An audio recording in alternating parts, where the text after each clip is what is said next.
How's it going, guys? Today I'm going to show you what it's like to drive the all-new Huracan STO from a first-person point of view. In stock form, the Huracan STO makes 630 horsepower and 417 pound-feet of torque out of its 5.2-liter naturally aspirated V8. However, VF has gotten its hands on the car and strapped a supercharger under the hood with a total output of 830 horsepower. That's right, this car is absolutely insane. The STO is all about lap times. Thus, weight is very, very important. 75% of the body panels on the STO are made of carbon fiber. They've also developed a one-piece front end dubbed the Carfango that improves aerodynamics and reduces weight. As you can see, there's no individual hood. It actually opens up like one giant clamshell. Now, coming around to the rear of the car, it's all about aerodynamics. 926 pounds of downforce at 174 miles an hour. It doesn't have active aero, but it does have 3 stages of control right there for manual adjustments when you're out at the track. But enough talking, let's hop inside the STO and see what it's like to drive. Taking a peek at the interior, there aren't too many differences between this and a normal Evo. There are some little changes though. The door panels are made of carbon fiber, which looks so cool and save weight. Check out, the handle is actually a strap. We've got carbon fiber all throughout the interior, these nice racing buckets. We've also got some carbon fiber on the ground for the floor mats as well, but other than that, it looks pretty traditional Lamborghini.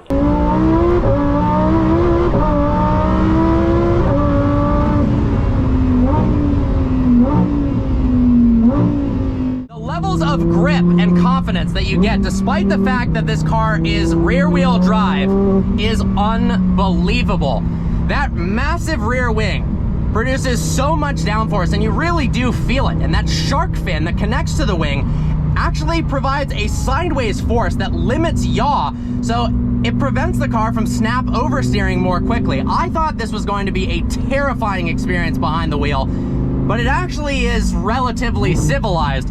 Enough so to where the terrifying becomes fun. One of the best parts about the STO is the sound. And with the supercharger added on, it just takes that sound from a 10 out of 10 to an 11 out of 10. You know, the McLaren and the Ferrari out of the box are faster, but they definitely can't compete with the incredible sound of that raw 5.2-liter V10. It truly is a work of art. Now, this car also has some really tricksy brakes. They're called CCMR carbon ceramics. It's a F1 derived technology. The only other car I've ever driven with CCMR brakes was the McLaren Senna, which had the best stopping performance of any vehicle I have ever driven on the track.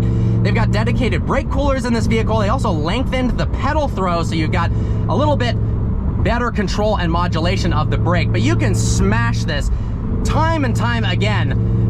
Slows down reliably and confidently every single time, even at 120 degrees lapping a track. It really is spectacular. Let's see if it can get grip. All right, 30 miles an hour in first gear.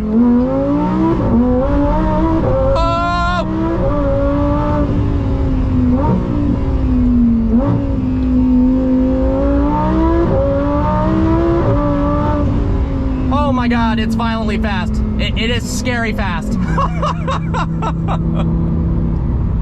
I'm honestly in love with this car, guys.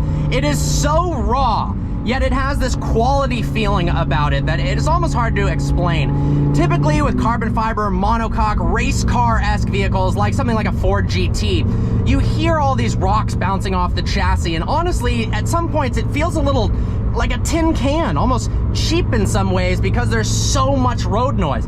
This has a nice isolation from the outside environment. Everything feels compact and tight. You don't hear rocks bouncing off the chassis. It just feels premium. But at the same time, it's so exciting and you can feel all the bumps. The suspension is rigid. It is just a wild experience behind the wheel. And the steering is unlike any other Lamborghini. I mean, seriously, this thing points and darts around like a Porsche, and that's pretty much the biggest compliment you can give any performance car in terms of its steering. Now, in terms of the interior, it's pretty standard. It looks like a Huracan Evo. You've got a lovely touchscreen display with nice graphics for a supercar, honestly, in the center area here. Nice carbon fiber accents on the vents. Nice Alcantara wrapped steering wheel that feels great in your hands.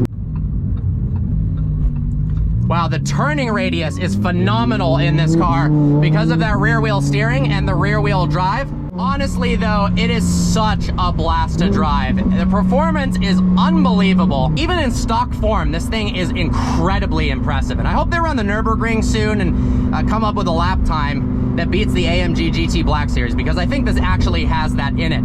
But with the VF Engineering Supercharger, you get that added push of an extra 200 horsepower, and it just wakens the car up and provides this experience that is so visceral. And the amazing part is VF Engineering doesn't go overboard and make it 1,000 horsepower. The supercharger setup on this car is actually unbelievably reliable. I put 30,000 miles on my supercharged Huracan and I didn't have any problems whatsoever, just routine oil changes. It is pretty incredible that you can drive a car like this that much and extract this much performance and still be reliable. The same cannot be said for McLarens and Ferraris. Now, in terms of driving it around normally, look, there is no visibility out the rear, like none.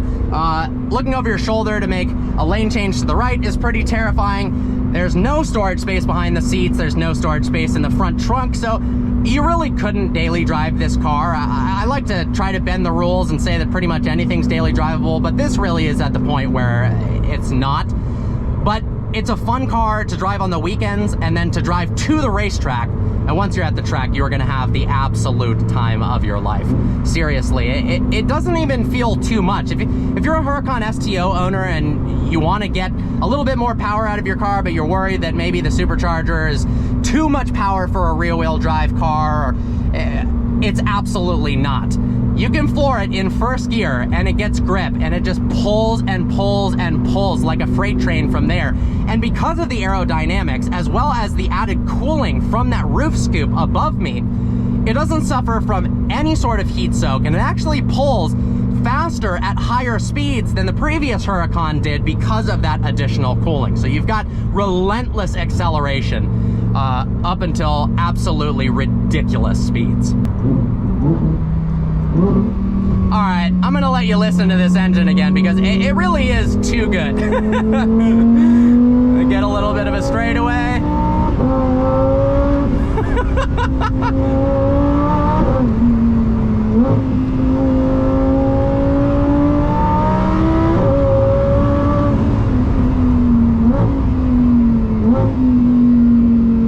I am in love, guys. Special thanks to VF for making this video possible. I think I need one of these, and I think I need a VF supercharger on it. This really is one of the best cars I've driven in a very long time, and one of the best cars I've driven, period. For a Lamborghini, it handles like a Porsche, and it accelerates like a hypercar, and it sounds like a glorious Lamborghini, and there is not much to hate about that. Well, guys, I hope you enjoyed today's video. Like always, please browse the channel and subscribe. I look forward to seeing you next video, and I'll let you listen to this engine without me talking.